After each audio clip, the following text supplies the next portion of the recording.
Kalau cuman punya waktu 10 menit tapi pengen makan enak dan bergizi, yuk masak brokoli saus tiram. Kita masak simple aja supaya gizinya tetap terjaga. Brokolinya dipotong-potong, batangnya ini aku juga pakai ya. Kulitnya dikupas dan dipotong kecil-kecil. Sayang dibuang, kalau nggak suka boleh di skip. Bawang putih dicincang, terus kita mau bikin sausnya.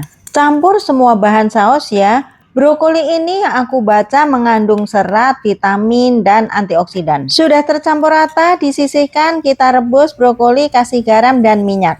Rebus 1 menit aja. Yang mau recook bahan-bahannya udah aku tulis di video ya. Lalu panaskan minyak, tumis bawang putih sampai harum, masukkan saus yang tadi kita udah buat. Kalau sudah mendidih seperti ini, masukkan brokoli. Masak sekitar 2 menit dan ini udah matang. Kadang masak yang paling sederhana justru yang paling enak ya. Jangan lupa disimpan resepnya ya.